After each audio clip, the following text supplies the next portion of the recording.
इस कहानी की शुरुआत होती है हमारे मेन कैरेक्टर रॉय को दिखाते हुए, जो आराम से अपने बेड पर सोया हुआ था। इस बात से अनजान की एक शातिर किलर उसके घर के अंदर घुस आया है। तभी वो किलर रॉय पर एक बड़े से चाकू से वार करता है, मगर रॉय तो उस किलर के वार से ऐसे बचता है मानो ये उसका रोज का काम हो। तभी रॉय जिस बिल्डिंग के अंदर रहता था उसके बाहर एक हेलीकॉप्टर उड़ते हुए आता है और उसके अंदर एक दूसरा किलर मशीन गन लिए बैठा हुआ था। मगर इन सब के बावजूद भी रॉय एकदम शांत था, मानो वो जानता हो कि आगे क्या होने वाला है। वो दूसरा किलर मशीन गन से अंधाधुन गोलियां बिल्डिंग के अंदर फायर करता है, मगर उस वजह से तो रॉय के बजाय वो पहला वाला किलर ही मर जाता है। फिर रॉय जो दीवार के पीछे छुपा हुआ था वो उस दूसरे किलर को भी चाकू फेंककर मार डालता है, मगर दूसरे किलर के मरते ही वो हेलीकॉप्टर बेकाबू होकर रॉय के ही कमरे में आ टकराता है। इसके पहले कि वो हेलीकॉप्टर ब्लास्ट हो जाता, रॉय तुरंत उस बिल्डिंग से कूद जाता है, मगर इतने ऊपर से कूदने के बाद भी रॉय सीधा नीचे के उस ट्रक के ऊपर जा गिरता है। फिर वो जल्दी से जाकर एक आदमी से उसकी गाड़ी चुराकर जाने लगता है, क्योंकि अब और दो किलर लड़कियां उसके पीछे पड़ चुकी थी। वो दोनों भी रॉय को जान से मारना चाहती थी, मगर रॉय उन्हें भी चकमा देकर उन्हीं के हथियार से उन दोनों को भी मार देता है। फिर वो वहां से सीधा अपने फेवरेट रेस्टोरेंट में जाता है और जेक नाम के उस वेटर से बैजू की 2 बड़ी बोतल मंगवाता है। रॉय उन दोनों बोतल को बिना पानी मिलाए ही पी जाता है। फिर जैसे ही 12:47 होते हैं तब कई सारे किलर बंदूक लेकर उस रेस्टोरेंट में आकर रॉय को जान से मार देते हैं और रॉय वापस से 140वें बार मर जाता है। दरअसल रॉय पिछले 1 महीने से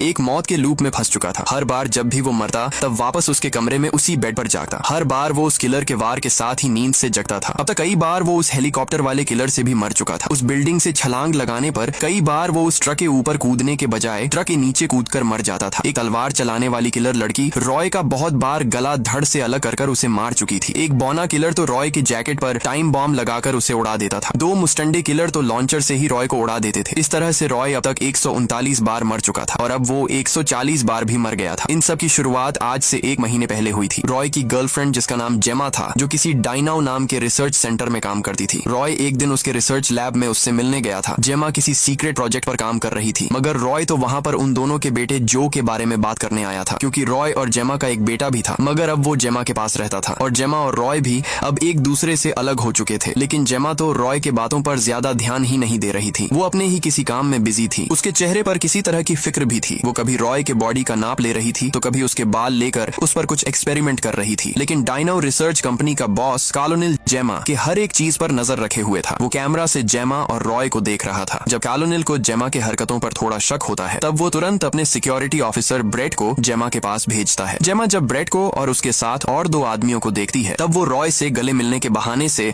उसे वहां से चले जाने के लिए कहती है, लेकिन वो जाने से पहले उसके कान में ओसाइरिस नाम का एक वर्ड कहती है। रॉय को उस वर्ड का मतलब उस वक्त समझ नहीं आता, मगर आगे चलकर वो वर्ड रॉय के बहुत काम आने वाला था। फिर उसी रात जब रॉय किसी पब के अंदर पार्टी कर रहा था तब उसे वापस से जेमा की कॉल आती है, जो आधी रात में भी उसी लैब में कुछ काम कर रही थी। जेमा ने रॉय को कुछ राज की बात बताने के लिए कॉल किया होता है, मगर इधर कॉलोनेल जो उस पर नजर रखे हुए था वो जेमा के रॉय को कुछ बताने से पहले ही नेटवर्क कट कर देता है। उस दिन के बाद से रॉय को कभी जेमा के बारे में पता नहीं चला था, क्योंकि जिस रात उसे जेमा का कॉल आया था उसी रात से रॉय इस मौत के लूप में फंस चुका था और कभी भी 12:47 के आगे वो जिंदा नहीं रह पाया था। रॉय जो अब तक 140 बार मर चुका था, अब वो जब 141वें बार जन्म लेता है तब उसे जेमा की वही बात याद आती है जो जेमा ने उसके कान में कही थी, वही ओसाइरिस वर्ड। जेमा ने इस मौत के लूप में फंसने से पहले रॉय को एक बर्थडे गिफ्ट दिया था और वो एक किताब थी जिस पर ओसाइरिस कर ही लिखा होता है, मगर उस किताब को देखने के चक्कर में वो भूल जाता है कि वो दूसरा किलर हेलीकॉप्टर में बैठकर मशीन गन के साथ वहां आ चुका है, जिस वजह से रॉय अब 141वें बार भी मर जाता है। अगले चांस में वो उस हेलीकॉप्टर वाले किलर से बचकर हर बार की तरह एक आदमी से गाड़ी को लूट कर जाने लगता है और वो गाड़ी चलाते हुए वो किताब पढ़ने की कोशिश कर रहा था। उस चक्कर में वो वापस भूल जाता है कि वो बहुत बार उसी गाड़ी में बस से टकराकर मर चुका है। वो वापस से बस से टकराकर 142वें बार भी मर जाता है। अगले चांस में वो सबसे पहले हेलीकॉप्टर किलर से बचता है और पिछली बार की तरह वो इस बार गाड़ी चलाते हुए उस किताब को पढ़ने के बजाय गाड़ी चलाने पर फोकस करता है, जिस वजह से वो उस बस से भी बच जाता है। मगर उसे बीच रास्ते में भूख लग जाती है, जिस वजह से वो एक रेस्टोरेंट के बाहर कुछ खाने के लिए रुकता है, मगर जब वो पहला कॉर लेने ही वाला होता है कि पीछे से एक लोहे का भारी तीर आकर उसके सीने के आर पार हो जाता है, जो कि वापस से किसी किलर का काम था। रॉय ने आज से पहले कभी उस किलर को नहीं देखा था। वो किलर बेरहमी से उसी हालत में खींचते हुए रॉय को ले जाता। अब रॉय 143वें बार भी मर जाता। 144वें बारी में रॉय अपने पिछली सारी गलतियों से सीखकर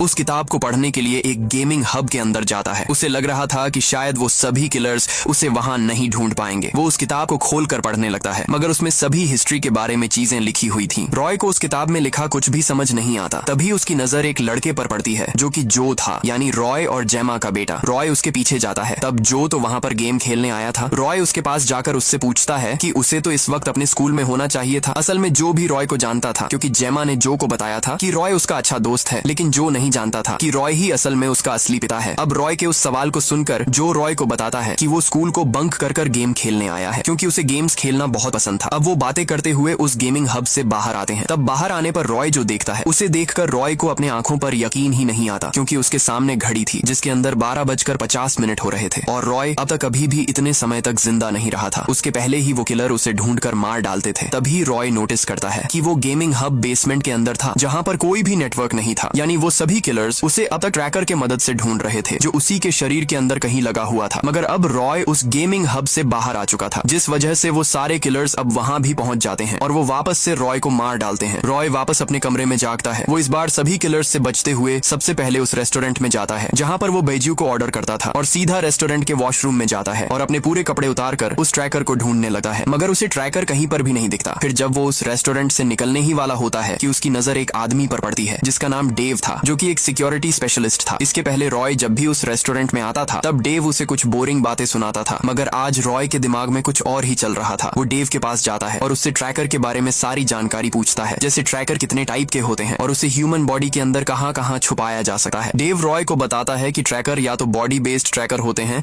या फिर इम्प्लांटेबल डिवाइस ट्रैकर होते हैं। रॉय वापस उससे पूछता है कि इन दोनों में से कौन सा ट्रैकर ऐसा है जिसे लगाने पर जिस इंसान के अंदर लगाया हुआ है उसे पता भी न चले। डेव जवाब में इम्प्लांटेबल ट्रैकर कहता है। रॉय उससे वापस पूछता है कि उस ट्रैकर को कहाँ लगाया जाता है। तब डेव के जवाब से रॉय किसी ख्यालों में खो जाता है, क्योंकि उस ट्रैकर को दांत में लगाया जाता था और आज से कुछ दिनों पहले ही उसे किसी ने बेहोश कर उसके दांत के साथ कुछ किया था, जिसके बारे में रॉय को थोड़ा थोड़ा याद था। अब रॉय वापस से वॉशरूम में जाकर अपने एक एक दांत तोड़कर डेव को दिखाने लगता है, क्योंकि ट्रैकर आखिर कौन से दांत में छुपाया हुआ है ये बात उसे पता नहीं होती। तभी एक दांत को देखने पर डेव रॉय को उस दांत को तोड़कर देखने के लिए कहता है, और रॉय जब उस दांत को तोड़ता है तब उसमें सच में एक ट्रैकर छुपाया हुआ था। मगर अब उसी वक्त एक किलर उस वॉशरूम में आ जाता है, क्योंकि घड़ी में वापस 12:47 हो चुके थे। लेकिन अब रॉय जान चुका था कि वो ट्रैकर किस दांत में और किस डेंटिस्ट ने लगाया था। अगले चांस में यानी 145वें बारी में उठते ही रॉय उस पहले किलर को मारकर उसके साथ वाली उस लड़की को पकड़कर उस ट्रैकर के बारे में पूछता है, क्योंकि वो लड़की ही असल में रॉय के दांत में उस ट्रैकर को डालने वाली डेंटिस्ट थी। रॉय से डरकर वो लड़की उसे वो ट्रैकर लगवाने वाले का नाम बता देती है,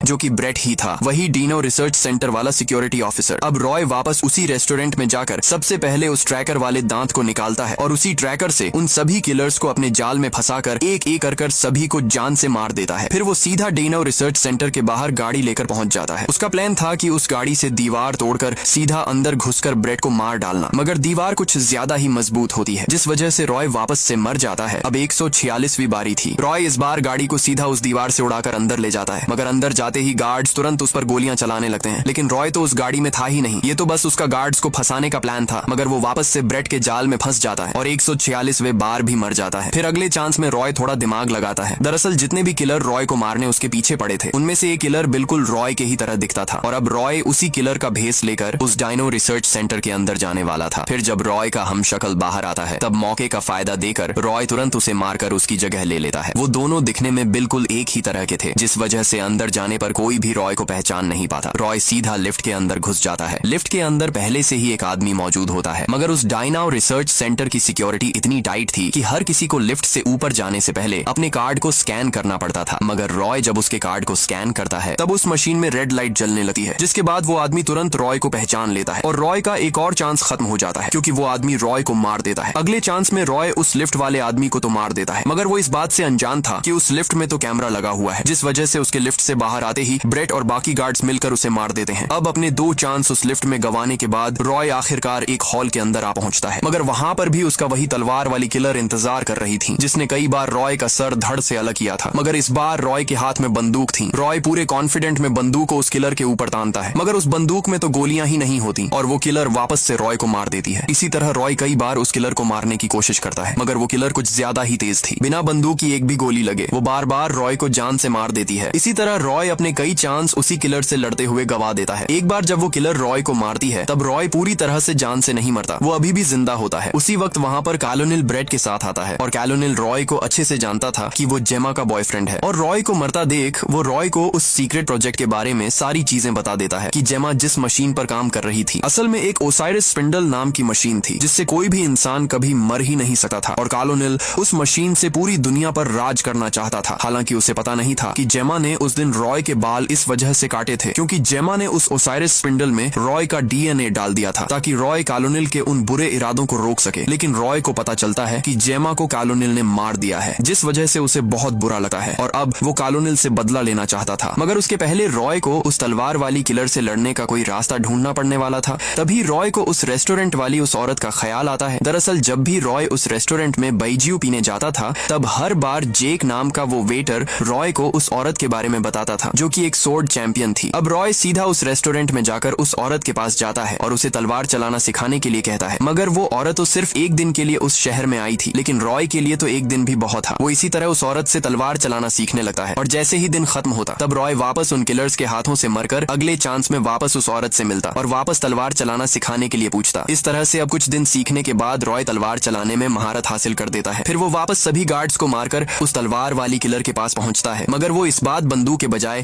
पास से एक तलवार निकालता है क्योंकि इतने दिन के ट्रेनिंग के बाद अब वो उस किलर को उसी के खेल में हराने वाला था। अब वो दोनों भी एक दूसरे पर तलवार से हमला करने लगते हैं। जो किलर इसके पहले बड़े आसानी से रॉय को मार देती थी उस किलर को अब रॉय के वार से बचना भी मुश्किल हो रहा था और रॉय आखिरकार कई बार उस किलर से मरने के बाद उस किलर को जान से मार देता है। लेकिन उसी वक्त वापस से वहाँ पर कॉलोनेल और ब्रेट आ जाते हैं। ब्रेट रॉय पर गोलियां चलाने लगता है मगर रॉय उसी किलर का सहारा लेकर ब्रेट के गोलियों से बच जाता है। ब्रेट जब रॉय को मारने उसके पीछे जाता है तब उल्टा वही रॉय के हाथों से मारा जाता है। अब रॉय और कॉलोनेल के बीच में लड़ाई होने लगती है मगर रॉय पहले ही इतने सारे किलर्स और गार्ड्स को मारकर आ रहा था। इस वजह से वो कॉलोनेल के हाथ में तलवार घोंपकर उसे घायल कर देता है। तभी कॉलोनेल समझ जाता है कि जेमा ने रॉय को उस ओसाइरिस स्पिंडल के अंदर डाल दिया है क्योंकि उस रिसर्च लैब की सिक्योरिटी इतनी टाइट थी कि उस लैब के अंदर घुसकर कॉलोनेल तक पहुंचना नामुमकिन था और रॉय ही कई बार मरने के बाद कॉलोनेल तक पहुंच पाया था। मगर कॉलोनेल रॉय से एक बात कहता है कि वो यहाँ आने के चक्कर में अपने बेटे जो के बारे में भूल गया। अब रॉय पहले तो कॉलोनेल को जान से मार देता है फिर तुरंत उसी गेमिंग हब के पास जो को देखने पहुंचता है मगर अब बहुत देर हो चुकी थी क्योंकि कॉलोनेल ने जो को भी मरवा दिया था जिसे देखकर रॉय को बहुत बुरा लगता है और वो अब खुद को ही जो के मौत का जिम्मेदार मानने लगा है क्योंकि वो अब तक कॉलोनेल को जान से मारने में बिजी था और जो हर बार इधर मर रहा था। उसी वक्त एक बड़ा सा धमाका होता है और पूरी दुनिया खत्म हो जाती है लेकिन रॉय वापस से उसी बेड पर जगता है क्योंकि रॉय उसी ओसाइरिस स्पिंडल में फंस चुका था। रॉय अब अंदर से टूट चुका था क्योंकि वो कभी उस ओसाइरिस स्पिंडल से बाहर नहीं निकल सकता था। उसे सिर्फ एक ही इंसान निकाल सकती थी और वो जेमा ही थी जो कि अब मर चुकी थी। रॉय अपने कई चांस उसी बेड पर गवा देता है। वो किलर रॉय को हर बार उठने से पहले ही मार देता था। रॉय चाहता तो उस किलर को हर बार की तरह आसानी से मार सकता था मगर अब उसका किसी भी चीज में इंटरेस्ट नहीं रहा था। उसे लग रहा था कि जब वो कॉलोनेल को मार देगा तब ये मौत का लूप खत्म हो जाएगा मगर वैसा नहीं था बल्कि कॉलोनेल के मरने के बाद तो किसी गेम की तरह दुनिया खत्म होकर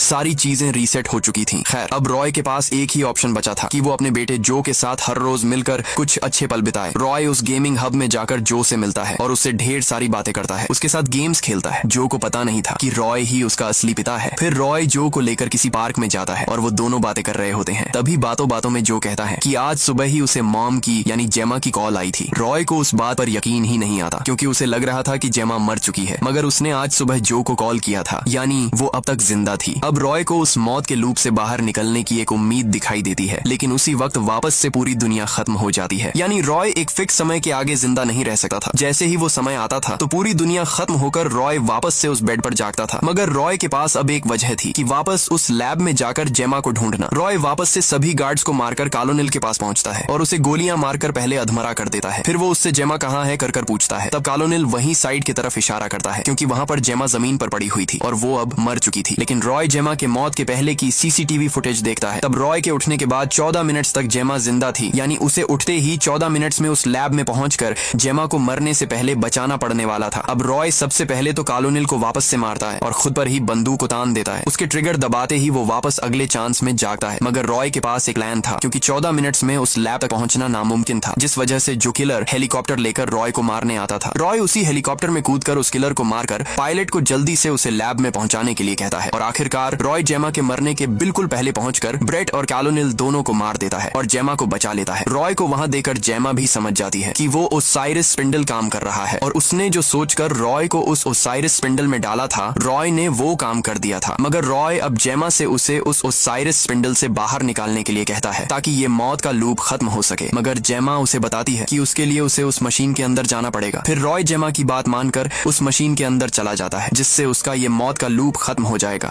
और इसी के साथ ये मूवी खत्म हो जाती है। तो मूवी की एक्सप्लेनेशन पसंद आई तो वीडियो को लाइक कर हमारे चैनल को सब्सक्राइब जरूर से करना। मिलते हैं इसी तरह के रोमांच से भरे एक नए मूवी के साथ।